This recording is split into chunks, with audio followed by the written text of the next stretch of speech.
आखिर क्यों जन्म से पहले ही भगवान श्री कृष्ण के भांजा अभिमन्यु की मृत्यु तय की गई और शायद इसी कारण से अभिमन्यु की मृत्यु हो गई। मित्रों, अभिमन्यु महाभारत का एक ऐसा योद्धा था जिसने एक साथ 7 महारथियों को हराया था। अभिमन्यु सुभद्रा और अर्जुन का पुत्र, साथ ही कृष्ण भगवान का भांजा भी था, जिसने अपने माता के गर्भ में ही चक्रव्यूह भेदने का शिक्षा ग्रहण कर लिया था। नमस्कार मित्रों, मैं आपका मित्र जयप्रकाश कुमार प्रजापति और आप देख रहे हैं सनातन ज्ञान का केंद्र अद्भुत हिंदी ज्ञान। तो चलिए वीडियो को शुरू करते हैं। वीडियो में आगे बढ़ने से पहले मित्रों, चैनल को सब्सक्राइब जरूर कर लीजिएगा और बेल आइकन को प्रेस करना मत भूलिएगा। महाभारत का महायोद्धा अभिमन्यु, जिसने एक युद्ध में अकेले ही कौरवों की पूरी प्रधान सेना को घायल कर दिया था। इस योद्धा का जन्म और मृत्यु एक ऐसा रहस्य है जो लोक और परलोक के एक ऐसे भेद खोलता है जिसे जानकर कोई भी हैरान हो सकता है। इस असाधारण योद्धा का भगवान श्री कृष्ण का भांजा होना भी एक रहस्य है और महज 16 साल की उम्र में वीर गति को प्राप्त होना भी एक रहस्य है। दरअसल इसके जन्म से पहले ही इसके पिता ने इसकी मृत्यु की उम्र तय कर दी थी। अगर आप सोच रहे हैं कि अर्जुन ने ऐसा किया था तो आप गलत सोच रहे हैं, क्योंकि अर्जुन तो मात्र 16 वर्ष के लिए इनके पिता बने थे।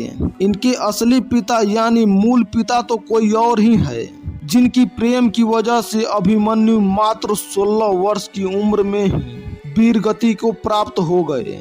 मित्रों, पौराणिक कथा के अनुसार अभिमन्यु के बारे में एक ऐसी कथा है कि यह पूर्व जन्म में भगवान श्री कृष्ण के शत्रु थे, लेकिन इनका जन्म भगवान शिव के वरदान के रूप में हुआ था। ऋषि शेषी रायण ने भगवान शिव से वरदान में एक ऐसे पुत्र प्राप्त किया था जिसे कोई पराजित नहीं कर सकता था। शेषी रायण ऋषि का यह पुत्र कालेवन कहलाया गया। जरासंध के बहकावे में आकर कालयवन ने मथुरा पर आक्रमण कर दिया।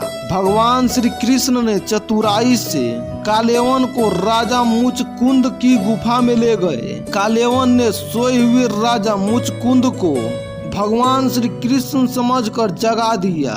राजा मुचकुंद की नजर कालेवन पर पड़ी। जैसे ही राजा मुचकुंद की नजर कालेवन पर पड़ी तो वह जलकर भस्म हो गया, क्योंकि राजा मुचकुंद को वरदान प्राप्त था कि जो उसे नींद से जगाएगा वह जलकर भस्म हो जाएगा। कालेवन के भस्म हो जाने पर भगवान श्री कृष्ण ने उसकी आत्मा को पोटली में लपेटकर अपने साथ ले आए। एक दिन सुभद्रा की नजर उस पोटली पर पड़ी जिसमें कालेवन की आत्मा बंधी थी। उत्सुकतावश सुभद्रा ने उस पोटली को खोल दिया और कालेवन की आत्मा सुभद्रा के गर्भ में समा गई। यही कालेवन भगवान श्री कृष्ण का भांजा अभिमन्यु हुआ। जबकि अभिमन्यु के अल्प आयु को लेकर एक अन्य पौराणिक कथा महाभारत में मिलती है। मित्रों, इस कथा के अनुसार कहा जाता है कि जब पृथ्वी पर धर्म की स्थापना के लिए भगवान विष्णु ने भगवान कृष्ण के रूप में अवतार लेने वाले थे, तब सभी देवी देवताओं से इसमें योगदान करने के लिए कहा गया। सभी देवी देवता इसके लिए तैयार हो गए। कुछ देवता स्वयं मनुष्य बनकर धरती पर अवतरित हुए तो कुछ ने अपने पुत्रों को भेजा। चंद्रदेव से कहा गया कि वह अपने पुत्र वर्चा को पृथ्वी पर अवतरित होने की आज्ञा दे। तब चंद्रदेव ने कहा कि वह अपने पुत्र का वियोग नहीं सह सकते हैं। देवताओं के अनुरोध पर चंद्रदेव ने कहा कि अपने पुत्र को महज 16 साल के लिए ही धरती पर भेज सकता हूँ, इसके बाद वह मेरे पास लौट आएगा। चंद्रदेव का यही पुत्र अभिमन्यु हुआ। पिता चंद्रदेव ने अपने पुत्र की आयु महज 16 साल निर्धारित कर दी। इसी कारण सुभद्रा के गर्भ में अभिमन्यु चक्रव्यूह में प्रवेश करना तो सीख गए, लेकिन जब चक्रव्यूह से निकलने का रास्ता अर्जुन बता रहे थे, उस समय सुभद्रा को नींद आ गई।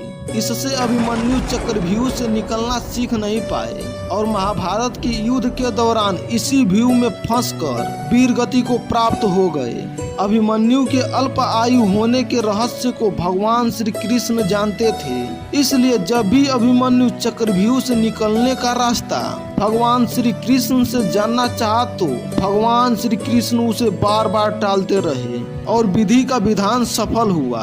चंद्रवंशी अभिमन्यु 16 साल की उम्र में अपने पिता के पास लौट गए और शायद इसीलिए भगवान श्री कृष्ण सब कुछ जानते हुए भी अभिमन्यु को नहीं बचाए। और भगवान श्री कृष्ण जानते थे कि अभिमन्यु का वध महाभारत युद्ध का नियम तोड़कर किया जाएगा और भगवान श्री कृष्ण यही चाहते थे कि एक बार कोई भी पक्ष युद्ध का नियम तोड़ देता है तो दूसरी पक्ष को युद्ध का नियम तोड़ने में कोई शंका नहीं होगी। इसलिए भगवान श्री कृष्ण अभिमन्यु को नहीं बचाए। मिलते हैं नेक्स्ट वीडियो में, तब तक के लिए जय श्री कृष्णा।